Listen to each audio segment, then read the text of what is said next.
Eu escondi 400 milhões de dólares em bens dos meus pais e irmãos, dinheiro que ganhei vendendo software online porque eu sabia que minha família era extremamente gananciosa. E um dia, quando meus pais me insultaram durante uma reunião de família, eu simplesmente fui embora de casa. Eu sabia que eles pensavam que eu voltaria para implorar. Mas quando me viram na TV, em uma entrevista como a milionária mais jovem, ficaram chocados. Eu cresci em uma casa cinza de 2 andares, na parte tranquila de Dayton, Ohio. Um lugar onde os gramados eram sempre cortados em linhas retas e onde as pessoas ligavam mais para as aparências de domingo do que para a bondade durante a semana. A casa em si parecia inofensiva, um telhado inclinado, uma varanda que rangia com qualquer movimento e um quintal que meu pai jurava que arrumaria um dia, mas nunca tocava. Para quem olhava de fora, provavelmente era só mais uma casa típica daquele bairro americano. Para mim, era como uma caixa pequena na qual eu tinha sido espremida. Um lugar onde aprendi cedo que o amor sempre vinha com condições e expectativas.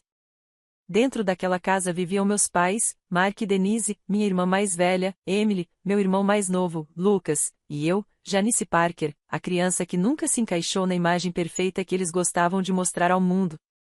Meus pais tinham uma obsessão secreta por status. Observavam as pessoas com cuidado, sempre comparando, sempre medindo. Se alguém na rua comprasse um carro novo, meu pai passava a noite criticando a compra, fingindo que não se importava. Mas no dia seguinte, comentava que ele também merecia algo melhor. Dinheiro, naquela casa, não era apenas dinheiro. Era uma ferramenta, um sistema de classificação, uma forma de decidir quem tinha valor. Meu pai costumava sentar à mesa da cozinha com o noticiário da noite piscando atrás dele na velha televisão. Sempre que surgia uma reportagem sobre um empreendedor rico, um atleta de sucesso ou alguém que conseguiu vencer, ele se recostava na cadeira, cruzava os braços e dizia: algumas pessoas nascem vencedoras, e outras ficam por aí desperdiçando tempo. Ele não apontava para mim quando dizia isso, mas não precisava. Os olhos dele sempre deslizavam na minha direção, deixando claro onde ele achava que eu me encaixava nessa frase. Minha mãe, por outro lado, não se preocupava com indiretas. Ela se importava profundamente e quase dolorosamente com como parecíamos para os vizinhos. Se eu usasse o mesmo moletom 2 vezes na mesma semana, ela franzia o nariz e dizia: Janice, ninguém respeita uma garota que não cuida da própria aparência. Se meu cabelo não estivesse perfeito, ela comentava assim que eu entrava no cômodo. Os elogios ela guardava para Emily, que sabia exatamente como se comportar, se vestir e impressionar as mães e filhas da nossa rua. Emily sempre gostou de atenção. Sempre. Ela falava abertamente sobre querer se casar com um homem rico um dia e morar em uma casa enorme em alguma outra cidade americana, como Charlotte, Phoenix ou Denver. Meus pais adoravam isso. Eles sorriam e diziam: essa é a nossa garota, como se ela já tivesse ganhado algum prêmio invisível. Lucas, o caçula, aprendeu rápido que, se falasse em se tornar médico ou empresário, também receberia elogios. Meus pais amavam qualquer coisa que soasse impressionante. Eu era estranha. Eu não sonhava com casas luxuosas ou maridos ricos. Eu gostava de coisas quietas, desenhar, ler e, mais tarde, algo que mudaria tudo, programar. Quando eu tinha 13 anos, meu tio Robert veio de Columbus e nos deu seu laptop antigo porque tinha comprado um novo para o trabalho. Ele era lento, pesado e arranhado. Mas, no momento em que o abri, senti como se alguém tivesse me entregado uma chave. A tela tinha uma rachadura no canto e a tecla Enter estava faltando, mas ele tinha internet. Para mim, isso valia mais do que qualquer coisa naquela casa cinza. À noite, depois que todos iam dormir, eu me sentava no chão do meu quarto com as pernas cruzadas, equilibrando o laptop nos joelhos. O zumbido do ventilador velho era o único som no cômodo. Eu assistia tutoriais, lia fóruns e fazia cursos gratuitos online de pessoas dos Estados Unidos e da Europa que pareciam falar um idioma que eu queria desesperadamente aprender. Eu não tinha professor, guia ou alguém para acompanhar meu progresso. Mas tinha uma sensação profunda no peito que sussurrava: isso pode ser sua saída. Durante o dia, eu não contava a ninguém. Sempre que minha mãe via um pedaço da tela e notava as linhas de código, ela revirava os olhos e dizia: por que você está perdendo tempo com isso? Ninguém ganha dinheiro de verdade com computador a menos que seja um gênio. Ela não dizia a segunda parte em voz alta, mas a implicação era clara, e você não é uma. Ela preferia que eu me interessasse por coisas que ela pudesse exibir culinária, moda ou qualquer atividade que me fizesse parecer uma garota normal. Meu pai não era muito diferente. Se me visse com o laptop na mesa da cozinha, dava tapinhas impacientes na madeira e dizia: "Você não deveria estar fazendo algo útil?" Útil, para ele, significava algo que se encaixasse nas expectativas deles, não nas minhas. Ele queria conquistas que eles pudessem ostentar nos finais de semana para pessoas que nem se importavam. Então, aprendi a trabalhar em silêncio. Estudava quieta, absorvia tudo e escondia minha empolgação. Não contei para Emily porque ela riria. Não contei para Lucas porque ele contaria para nossa mãe. E definitivamente não contei para meus pais, porque todo sonho que eu mencionava naquela casa era ignorado, diminuído ou ridicularizado até desaparecer. O mais estranho é que a dúvida deles não me esmagava do jeito que eles esperavam. Isso me alimentava. Cada vez que minha mãe fazia um comentário sobre meu futuro, cada vez que meu pai me comparava com pessoas bem-sucedidas no noticiário, eu sentia algo dentro de mim se afiar, como uma lâmina sendo polida. Eu prometi a mim mesma que, se ninguém mais acreditasse em mim, então eu acreditaria. Se ninguém enxergasse potencial em mim, então eu o encontraria sozinha. Lembro-me claramente de uma noite. Eu tinha 15 anos. A casa estava silenciosa, e uma tempestade trovejava ao longe. Eu estava sentada no chão, com o laptop iluminando suavemente o quarto escuro, e pensei: um dia, eu vou construir algo grande. Algo real. Algo que tenha o meu nome. Eu não sabia como ou quando, mas essa convicção se plantou em mim como uma semente enterrada bem fundo. Tudo que aprendi naquela casa, aprendi sozinha. Cada habilidade, cada pedaço de conhecimento, cada pequena vitória aconteceu em silêncio, na sombra das pessoas que achavam que eu nunca seria nada.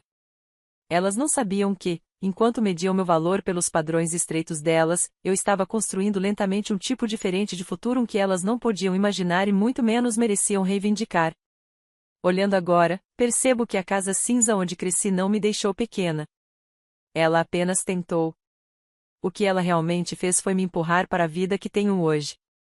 Sem querer, minha família me ensinou a maior lição que eu poderia aprender. Se você quer uma vida que seja realmente sua, às vezes precisa construí-la em segredo. E foi exatamente isso que eu fiz. Quando completei 19 anos, minha família tinha se mudado de Dayton para uma casa um pouco maior em Cleveland, Ohio. Meus pais descreviam como um upgrade, embora não fosse muito diferente da antiga, exceto pela porta da frente vermelha e um quintal cheio de falhas com uma árvore morta que meu pai insistia que cortaria quando tivesse tempo. Ele disse isso por 2 anos, e a árvore ficou lá, como um monumento a todas as coisas que ele prometia, mas nunca cumpria. A casa tinha mais espaço, mas para mim era igualmente pequena. Eu morava no menor quarto, parte por escolha, parte porque meus pais acreditavam que Emily precisava de mais espaço para suas coisas e Lucas precisava de um ambiente que a incentivasse os estudos. Nessa época, eu já tinha superado a fase de buscar aprovação. Eu não contava quase nada para eles, especialmente que o laptop velho que o tio Robert nos deu anos atrás ainda ficava no meu quarto, lento, mas confiável, como um amigo antigo que nunca pede nada. Eu também tinha comprado outro laptop para mim. Bem, novo era um exagero. Era uma máquina usada que comprei de um cara chamado Nathan, no estacionamento de um supermercado, por $400. Ele me entregou o laptop embrulhado em um cobertor, tirado do porta-malas. E quando eu vi que ele realmente ligava, senti como se tivesse ganhado uma loteria para a qual ninguém mais tinha comprado um bilhete. Aquele laptop foi o verdadeiro começo de tudo. Passei anos aprendendo a programar sozinha. E por volta dos 19, algo simplesmente clicou. Percebi que todas as pequenas ferramentas que eu vinha criando por diversão, scripts, linhas de automação, programinhas simples, poderiam ser úteis para pessoas que administravam pequenas lojas online. A maioria delas não tinha tempo para lidar com problemas técnicos. Elas precisavam de soluções simples. Então, eu criei uma. Passei 3 semanas trabalhando até tarde da noite. As luzes do meu quarto eram as únicas acesas na casa inteira. Testei meu programa inúmeras vezes, corrigindo erros e reescrevendo partes até que ele fizesse exatamente o que eu imaginava: ajudar donos de lojas a gerenciar e-mails, acompanhar vendas e automatizar tarefas chatas. Na noite em que fiz o upload do meu programa, lembro-me de me recostar na cadeira com o coração acelerado, sabendo que ninguém naquela casa entenderia o que eu tinha acabado de fazer.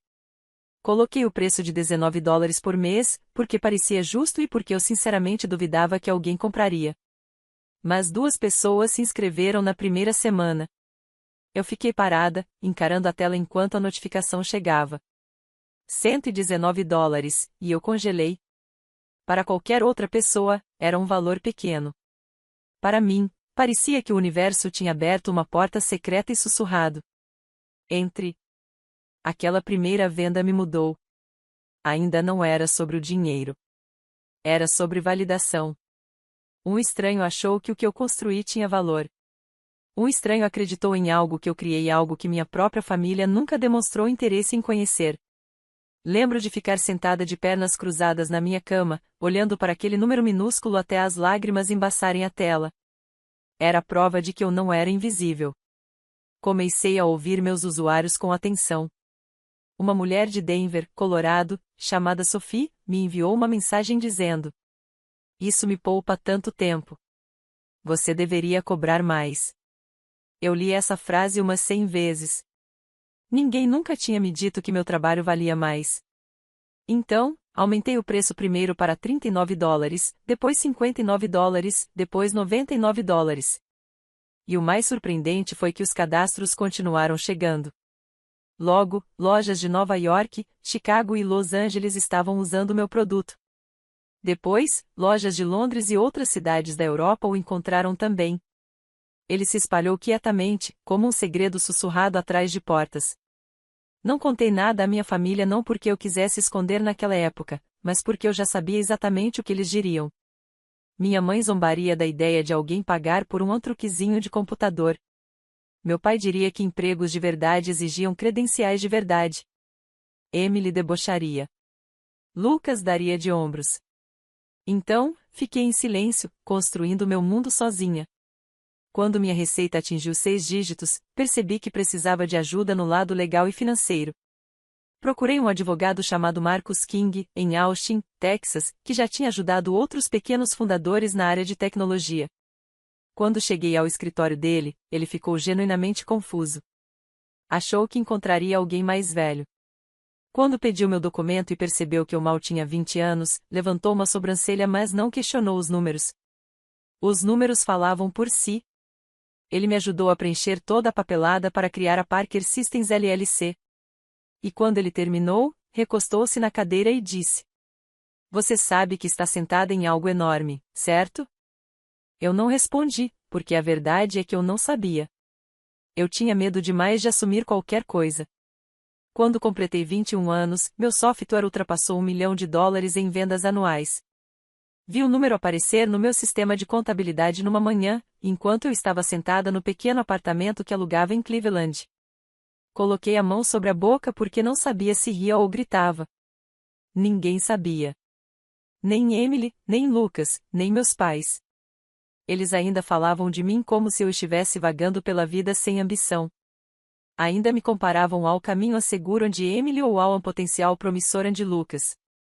Quando atingi $50 milhões de lucro aos 23 anos, já não parecia sorte. Parecia destino. Parecia que tudo que eu tinha construído em segredo finalmente estava rompendo a superfície. Mas junto com o sucesso veio o medo não de fracassar, mas de a minha família descobrir. Eu os conhecia bem demais. Cresci ouvindo meu pai dizer: "Se algum de vocês ficar rico um dia, lembrem-se dos seus pais. Nós criamos vocês. Merecemos algo de volta." A maneira como ele dizia aquilo nunca soava como amor. Soava como um aviso. Uma reivindicação de um futuro que não pertencia a ele. Eu lembrava das vezes em que eles me desprezaram, zombaram de mim e trataram meus sonhos como bobagens. Eu sabia que, se descobrissem o dinheiro, a empresa ou até mesmo a casa onde eu morava, tentariam me controlar. E eu não ia deixar isso acontecer. Então comecei a criar camadas jurídicas, financeiras, protetoras. Abri empresas de holding em diferentes estados nos Estados Unidos. Coloquei ativos em trustes. Diversifiquei contas em Nova York e São Francisco. Comprei uma casa moderna de vidro numa colina perto de San Diego, Califórnia, mas não no meu nome pessoal. Pertencia a uma das empresas. Aprendi a me mover em silêncio, a proteger o que construí e a garantir que meu sucesso continuasse sendo meu. Quando fiz 25 anos, meu patrimônio líquido já havia ultrapassado discretamente os 400 milhões de dólares. E ainda assim, minha família não fazia ideia. Para eles, eu continuava sendo a filha perdida que brincava com computadores. A ironia às vezes me fazia sorrir. Outras vezes me entristecia. Não porque eles não sabiam, mas porque nunca se importaram o suficiente para perguntar. De vez em quando, tarde da noite, eu pensava em contar a verdade. Mas então, na minha memória, eu ouvia a voz da minha mãe dizendo: "Você nunca vai ganhar dinheiro de verdade com essa bobagem de código." E a raiva voltava.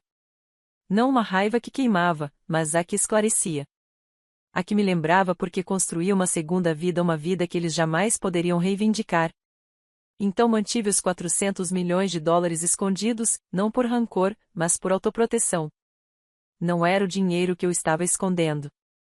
Era a minha liberdade. Meus pais tinham se mudado para Houston, no Texas, 2 anos antes do encontro que mudaria tudo. Eles adoravam contar para qualquer pessoa que quisesse ouvir que aquilo era um novo capítulo, embora o que realmente quisessem dizer fosse que a casa era maior e os vizinhos eram mais propensos a perguntar sobre salários. A nova casa tinha colunas brancas, uma entrada larga e um gramado na frente que parecia ter sido roubado da capa de uma revista. Do jeito que meus pais falavam sobre ela, você pensaria que eles mesmos tinham construído cada tijolo com as próprias mãos, em vez de financiar tudo com empréstimos. Para eles, aquilo era prova de que haviam subido algum tipo de escada invisível do sonho americano. Quando me convidaram para um jantar de família lá, eu hesitei. Parte de mim tinha esperança de que as coisas pudessem parecer diferentes na nova casa, que de alguma forma a distância e o tempo tivessem suavizado eles. Mas, no fundo, eu já sabia a resposta. Mesmo assim, fui talvez por hábito, talvez por uma pontinha de esperança de que finalmente me viriam como uma pessoa, e não como uma decepção. Reservei um quarto em um hotel no centro de Houston, em vez de ficar com eles. Quando perguntaram por quê, culpei as ligações de trabalho. A verdade era mais simples, eu não queria me sentir presa debaixo do teto deles novamente. Cheguei à casa no começo da noite. Minha mãe abriu a porta com um sorriso que não chegava aos olhos. Ela me abraçou rápido, como se estivesse posando para uma foto e não recebendo a própria filha. Meu pai veio logo depois, me dando aqueles tapinhas rígidos no ombro que ele costumava dar a técnicos ou colegas de trabalho de quem não gostava de verdade. Ele me olhou de cima a baixo e disse: "Então, ainda brincando com seus programinhas?" A palavra brincando bateu em mim como um tapa, mas eu engoli o incômodo e entrei. Lucas já estava na sala falando alto sobre suas aulas de negócios em Boston e como planejava conseguir um emprego que pagasse pelo menos 6 dígitos logo de cara. Emily estava sentada ao lado dele, junto com o marido, William, o cara das finanças de Nova York, que parecia falar apenas em termos de mercado. Meus pais o adoravam. Eles não entendiam uma palavra do que ele dizia, mas amavam o fato de ele soar importante para eles. Todo mundo tinha um rótulo claro. Emily era responsável. Lucas era o futuro empresário. E eu era a filha perdida, aquela que pulava de uma ideia para outra como um balão solto que nunca parava em lugar nenhum. Sentamos à mesa de jantar longa, do tipo feita para impressionar, não para alimentar. Minha mãe ficou se exibindo com as louças, lembrando todos quanto aquele conjunto tinha custado, como se o preço tornasse a comida mais saborosa. Quando começamos a comer, a conversa rapidamente virou uma apresentação. Minha mãe começou: "O Lucas está indo tão bem. Os professores dizem que ele é o melhor da turma." Então lançou um olhar para mim e acrescentou: "Isso sim é um futuro de verdade." Eu sorri educadamente e cortei a comida em pedaços menores, fingindo que as palavras dela eram inofensivas. Mas meu pai não conseguiu resistir a participar. "Então, Janice", disse ele, recostando-se na cadeira, "você já tem um emprego de verdade ou ainda está, como é que chama?" "Freelancing. Eu administro minha própria empresa de software", respondi. Ele riu. Foi um riso alto, seco e completamente desdenhoso. Os outros o seguiram com sorrisos discretos daqueles que as pessoas usam quando querem fingir que estão sendo educadas. Empresa. Minha mãe disse, balançando a cabeça. Janice, por favor. Não se envergonhe.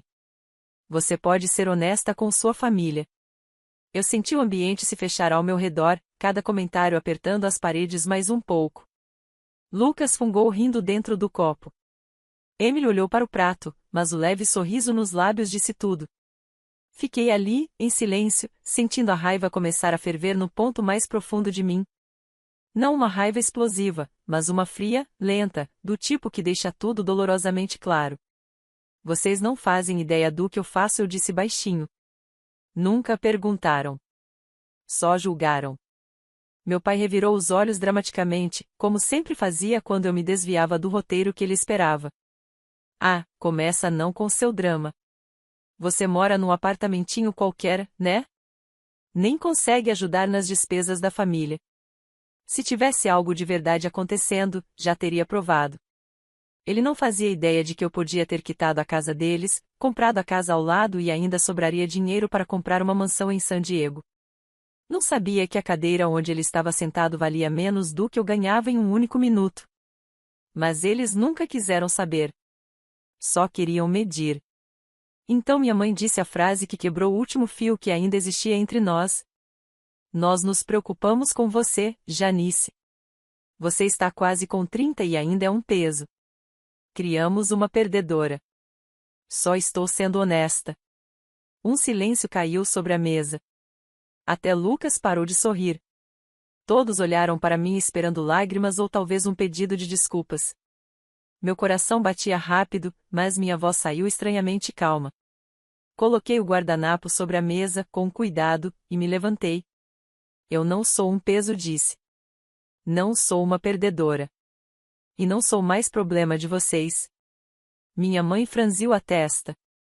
Sente-se. Não faça uma cena. Não respondi. Acabou. Saí da sala de jantar, passei pela escada polida e pelo lustre caro demais.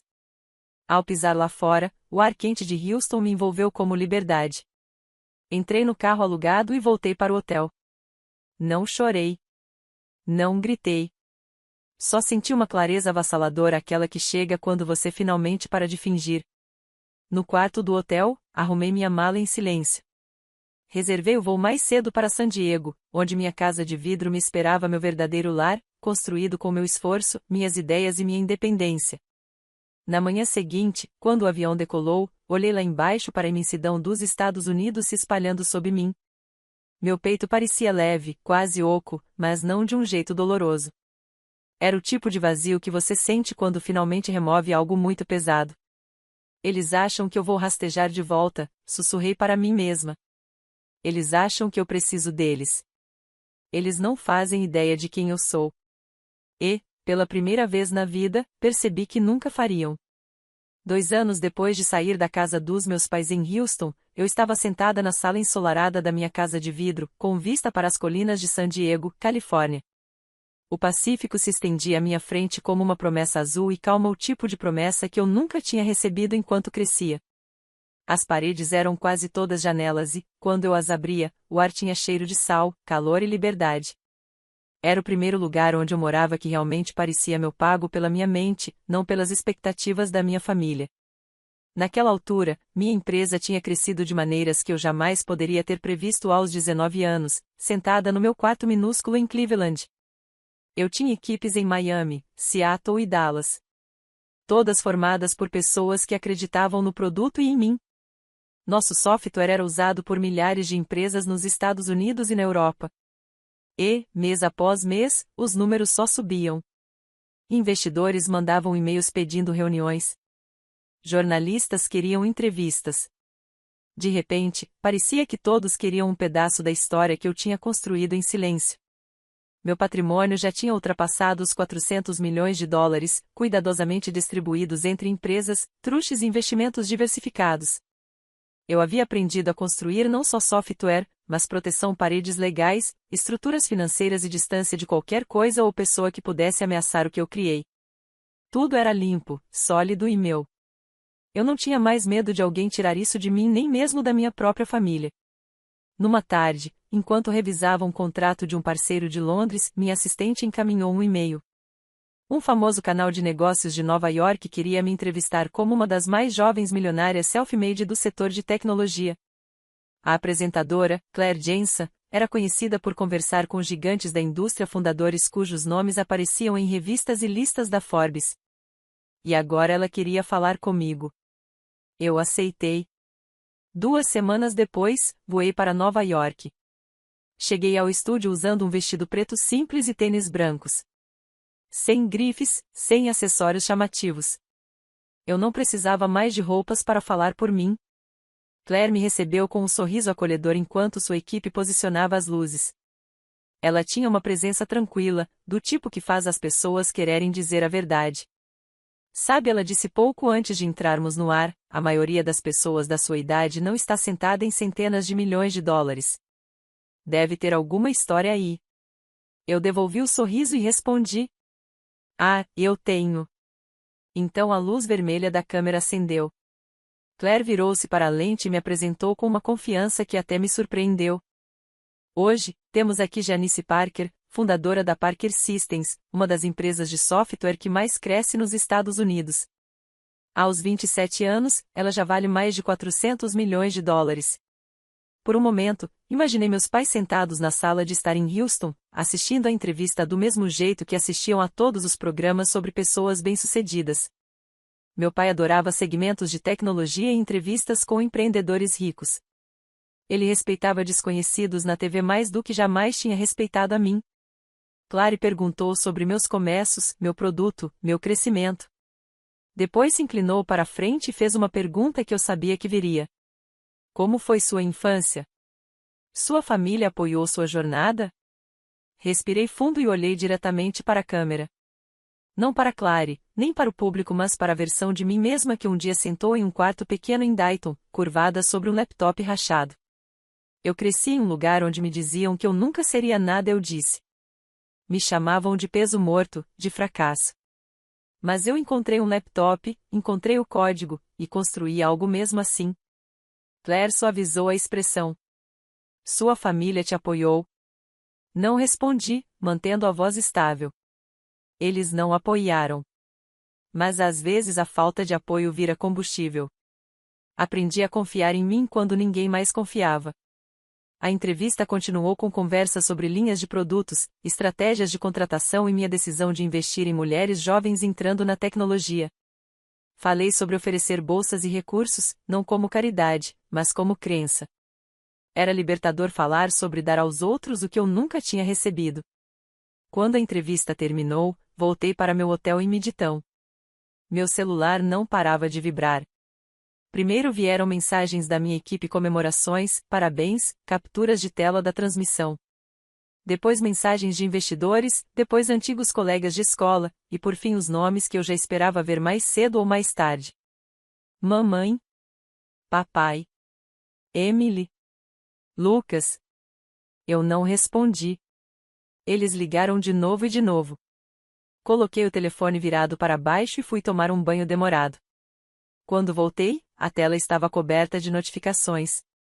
Dezenas de mensagens me esperavam, desculpas, justificativas, uma súbita afeição que nunca havia existido antes. Da minha mãe. Janice, estamos tão orgulhosos de você. Por que não nos contou? Você sabe que sempre acreditamos em você. Cometemos erros, mas ainda somos seus pais. Por favor, ligue. Do meu pai. Somos família. Você nos deve pelo menos uma conversa. Você sabe que tivemos dificuldades te criando. Merecemos algo de volta. Vamos esquecer o passado e seguir em frente. Você pode nos ajudar com algumas coisas. Algumas coisas. Eu sabia exatamente o que isso significava. Dinheiro. Casas.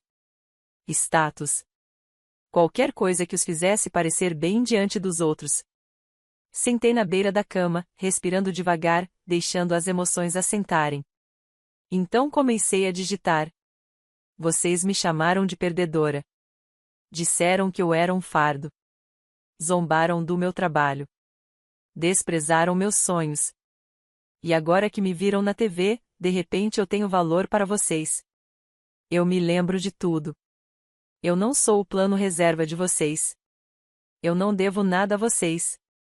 Enviei mensagens semelhantes para Emily e Lucas, lembrando-os de como eles tinham participado, de como tinham rido quando meus pais me diminuíam. Depois bloqueei todos. De volta a San Diego, caminhei pela minha casa silenciosa, à luz do sol espalhada pelo chão, e senti algo que nunca tinha sentido antes. Paz. Uma paz real, profunda, conquistada. Essa casa, essa vida, essa liberdade não foram presentes. Foram construídas a partir de cada momento em que eu me recusei a quebrar,